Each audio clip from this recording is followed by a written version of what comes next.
Hi, I'm Putco Pat, and today I'm going to show you how to install our metal 360 bulb in our new inline resistor kit. It requires no splicing. The only tools you'll need is a T15 driver. Let's get started. The first step in this installation is removing the taillight. We'll use a T15 driver to remove 2 screws and then pull the taillight out.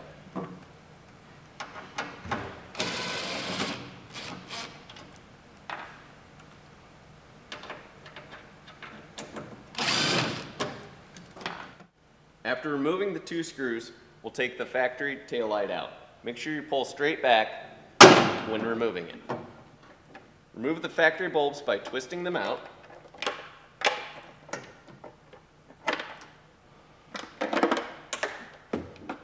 Next, we'll install our metal 360 LED bulb into our inline wiring harness. This resistor kit allows you to fix the hyperflashing problem without splicing into your stock taillight harness.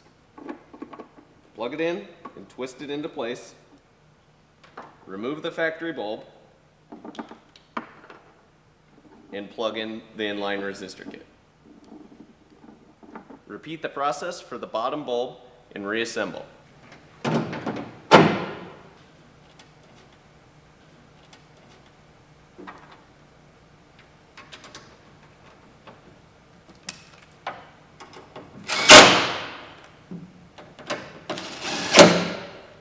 And we're done.